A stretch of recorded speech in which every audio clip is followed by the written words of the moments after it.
Olá, me chamo Ellen Boton Gandim, sou doutoranda em Educação pelo Programa de Pós-Graduação em Educação da URI, Universidade Regional Integrada do Alto Uruguai das Missões, campus de Frederico Westphalen, no estado do Rio Grande do Sul, Brasil. E neste espaço compartilho com vocês a minha pesquisa intitulada Leitura em Língua Inglesa no Ensino Médio, a abordagem intercultural e valorização do outro no contexto da cybercultura. Como pontos iniciais que gostaria de destacar e que estão vinculados às reflexões de minha pesquisa, destaco que ela está, então, alicerçada nas práticas formativas do ensino médio, que é uma etapa formativa final da educação básica. Nessa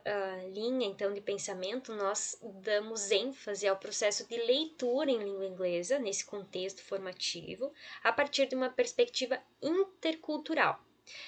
compreendendo que é necessário, nesse espaço, então, formativo, que os estudantes estabeleçam contato com o diferente, com a cultura do outro, a partir, então, de práticas que propiciem a convivência, a interpretação e a comunicação com a cultura de diversos falantes do idioma. E a respeito da leitura de língua inglesa, que é compreendida como uma das formas de se estabelecer o contato com essas novas culturas, enfatizando a diversidade cultural, linguística, social e histórica desses falantes, destaco que a partir dessa leitura, então, nós temos de uma forma bem específica pelo menos 3 itens. O primeiro deles é que a leitura ela possibilita esses diferentes trânsitos, diálogos e experiências que podem ser culturais, linguísticas, sociais e históricas. O segundo ponto é que a leitura, seja em qualquer idioma, ela nos possibilita essa sensibilização e essa qualificação da formação humana diante de contextos de marginalização, opressão, violência. E por fim, a partir então desse processo de leitura, nós também podemos reconhecer, conhecer, valorizar e respeitar essa diversidade existente mundialmente. Diante desses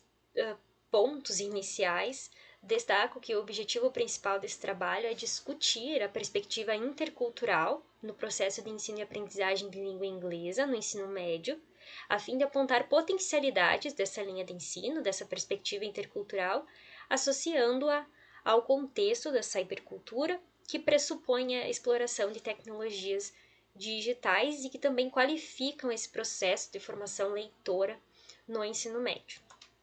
A metodologia, então, ela possui um cunho qualitativo, com aprofundamento bibliográfico, então esses 2 pontos irão possibilitar a compreensão tanto da perspectiva intercultural associada ao contexto de ensino e aprendizagem de línguas, mas também como uma forma de compreender as práticas leitoras, sobretudo na contemporaneidade, e desse diálogo constante que a leitura pode oferecer aos estudantes com pessoas de diferentes culturas e que se utilizam então do idioma para se comunicar.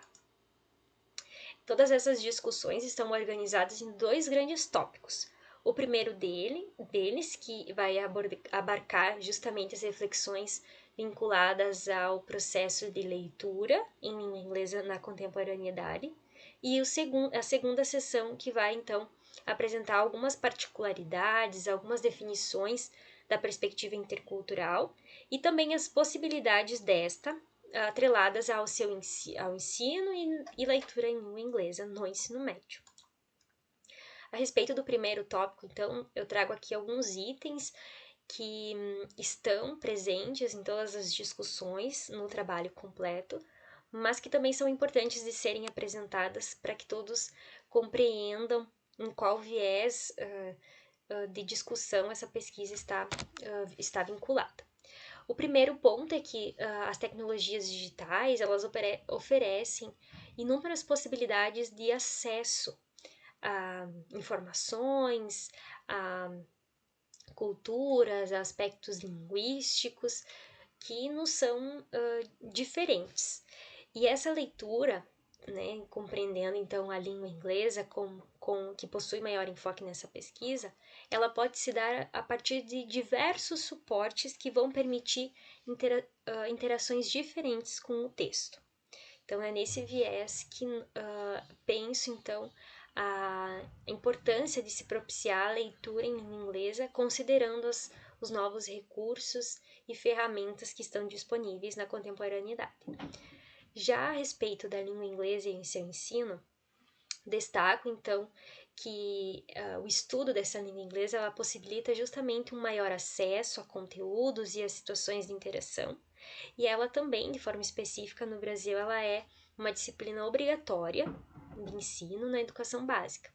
principalmente então iniciando nos anos finais do ensino fundamental, se então alongando até o ensino médio.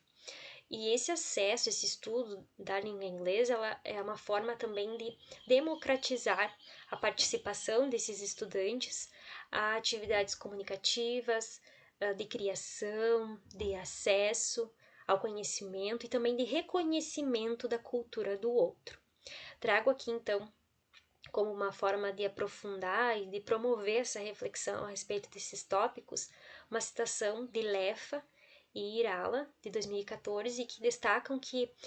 negar ao aluno o acesso a uma língua adicional não é apenas uma maneira de excluí-lo, com prejuízo para o exercício de sua cidadania. É também uma maneira de retardar o desenvolvimento de um país no mundo contemporâneo. Ainda a respeito desse primeiro tópico, também trago aqui outros 2 pontos. O primeiro deles, que diz respeito à leitura, ao processo de leitura de língua inglesa e o seu ensino. Que então destaco que esse processo de leitura não deve corresponder apenas ao desvendamento, ao conhecimento de signos, de estruturas linguísticas, semânticas, sintáticas, mas também de práticas sociais de leitura, pertencentes à era em que se vive, ao contexto cultural,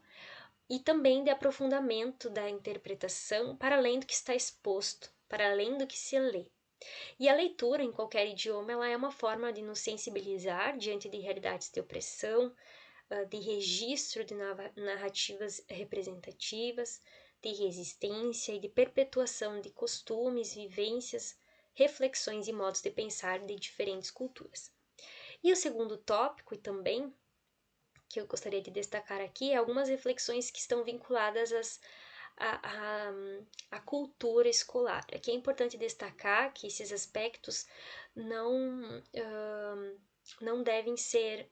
considerados a todas as realidades, mas infelizmente fazem parte de algumas, que é o caso então de muitas vezes se priorizar muito o comum, que nem sempre abre espaço para o reconhecimento do que é diferente. Aqui, então, para exemplificar, trago uma citação também que nos leva a pensar sobre as várias imposições em que os alunos são expostos, tanto de estruturas sociais, linguísticas e culturais, que devem ser seguidas como o modo correto. Então, essas práticas de homogeneização, de padronização e de priorização do comum acabam por distanciar e de minimizar a importância do diferente, do debate ao diferente em sala de aula. E por vezes o ensino da língua inglesa, dependendo de como ele é trabalhado, ele acaba sendo um veículo que potencializa tais práticas. Leffa destaca que o ensino da língua inglesa, por vezes, ele é feito de forma com que o aluno passe por um processo de colonização mental, em que o idioma que ele está aprendendo é apresentado a ele de forma muito romantizada, fazendo com que ele pense que esse idioma, essa cultura é perfeita, que então deve ser estabelecido como um padrão a ser seguido. E, passando já para o segundo tópico, que diz respeito então à interculturalidade, destaco aqui também 3 grandes pontos. O primeiro deles que é a cultura.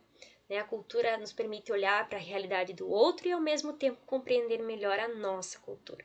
Ela possui no mínimo duas grandes compreensões. A primeira delas é a cultura como aquilo que se produz em uma determinada sociedade, mas também pode ser compreendida como a própria singularidade de uma cultura, de um povo.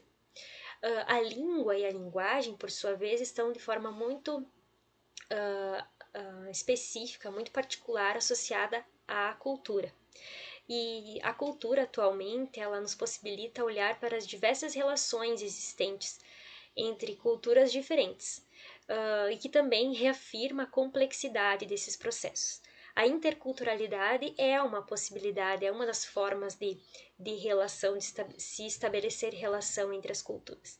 E a interculturalidade, ela vai emergir justamente nos contextos de luta contra processos de exclusão, de valorização de uma cultura apenas e de marginalização de outras. E ela vai objetivar justamente propor relações construtivas e solidárias entre os grupos. Por fim, o último tópico aqui que eu gostaria de apresentar é a interculturalidade, justamente nesse ensino de leitura em língua inglesa na contemporaneidade, que vai ter um olhar e vai propiciar aos estudantes o desenvolvimento de um olhar mais sensível a essas relações entre culturas diferentes, entre falantes de culturas diferentes, compreendendo as diferenças de uma cultura para outra, para que se estabeleça experiências construtivas e solidárias. E, concluindo a minha fala, eu gostaria de apresentar a vocês aqui um grande mapa que exprime alguns pontos que estão vinculados à leitura em língua inglesa na interculturalidade. O primeiro deles é que a leitura, o processo de leitura, não deve enfatizar estereótipos ou preconceitos a respeito da cultura dos falantes. Então, nesse processo de leitura, não devem ser escolhidos textos que reforcem estereótipos, que apresentem preconceitos que já foram estabelecidos e que, a partir da escolha desses tipos de textos, se reafirme esse estereótipo. Então, é preciso propiciar uma leitura, um processo de leitura, olhando para essas diferenças, para que o aluno seja levado a pensar na importância de se estabelecer um respeito, uma valorização e também de uma solidariedade entre essas culturas, para que justamente se amplie o diálogo de forma mais empática, respeitoso e solidário entre essas culturas e as diversas visões de mundo. Isso nos leva a pensar um outro tópico, que é então a partir da escolha de apresentar a cultura que nos é diferente de uma forma não romantizada. Ela não deve ser vista pelo aluno como a melhor cultura existente ou como a melhor forma de falar, o padrão melhor ou o sotaque melhor a ser seguido. Esse ensino ele deve propor a exposição de aspectos reais, tanto ponto positivo quanto ponto negativo, enfatizando ao aluno que não há um modelo linguístico ou uma cultura melhor que a outra. Então, aqui também é importante destacar que a língua inglesa, ela pode ser compreendida em duas formas. A língua inglesa como sendo neutra, uma língua universal utilizada no mundo todo, que, de certa forma, então, por ser considerada neutra, ela vai comportar a diversidade existente dentro dela, mas, por um outro lado, a língua inglesa também pode ser considerada uma língua não neutra, porque não tem como desassociar, por exemplo, a língua da cultura daquele falante. Então, não deve ser enfatizado, então, é esse olhar romantizado. O aluno deve ver a língua na sua diversidade, em que toda a diversidade existente é aceita e deve ser valorizada. E, a respeito do processo de leitura na contemporaneidade, tem-se ainda dois grandes tópicos. O primeiro deles é que é preciso explorar a leitura a partir de diferentes formatos, de textos audiovisuais, imagéticos, ou também apenas textuais, através de sites, jogos, por exemplo, para que se tenha essa qualificação e esse aprimoramento da leitura na cybercultura. E por fim, o último tópico, então, a respeito da leitura, é que ela deve ser uma fonte, uma forma de explorar diferentes suportes, sobretudo os digitais, propiciando experiências advindas da cybercultura, que vão enriquecer a formação do estudante, e também fazer com que o aluno reflita sobre os espaços que estão em constante conexão e que facilitam o acesso à informação e a pessoas de culturas diferentes. Finalizando então minha fala, apresento aqui as referências que utilizei para a organização desse material, já deixando o meu muito obrigada pelo espaço e pela escuta de todos.